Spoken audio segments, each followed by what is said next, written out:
Stangibilisco here.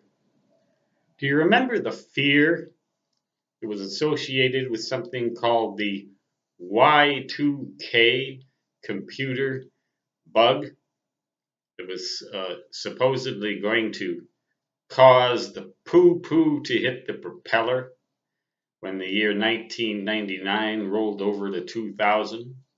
Because computers wouldn't be able to follow, or some computers anyway, wouldn't be able to follow the change in numeration, resulting in untold chaos, possible power meltdowns, utility meltdowns on New Year's Eve, 1999, when it transitioned over to New Year's Day, 2000.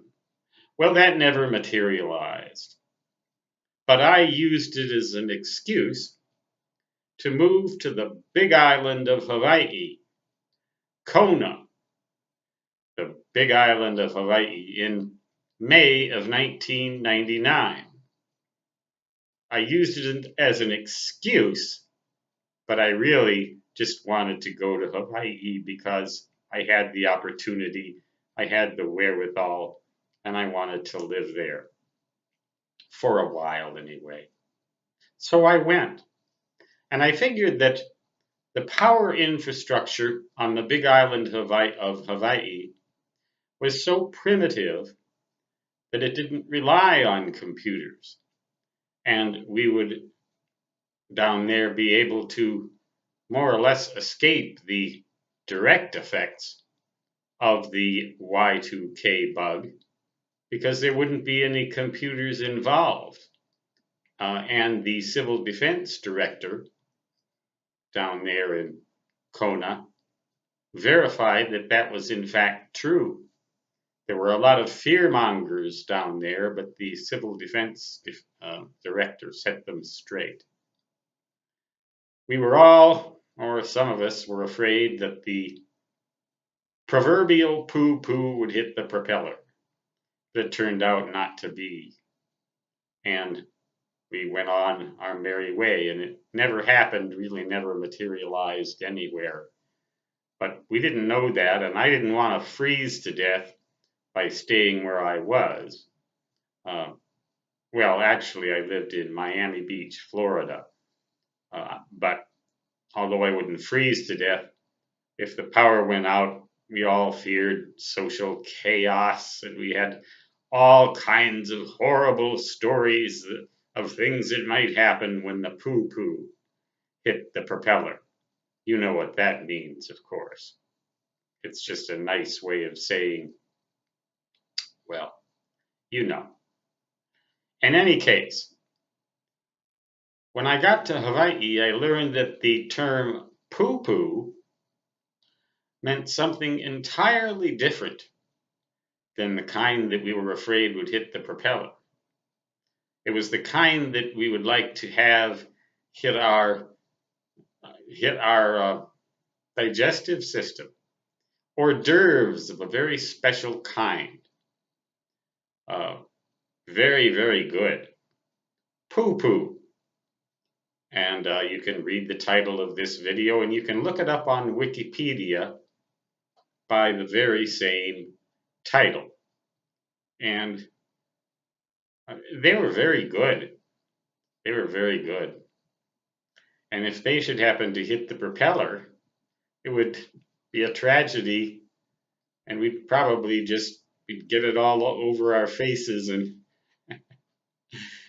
lick it off and pick it up and try to get the scraps and eat them. But no poo-poo ever hit the propeller, either in the proverbial disaster sense or in the food sense. But poo-poos, a lot of Americans who go down there and learn that term find it hilarious, and or at least entertaining. But it's one of those Hawaiian terms that just kind of, people like to make fun of it. But when you taste it and you have it under the tiki torches on a warm night in January, or particularly a warm night in the summer, like in July.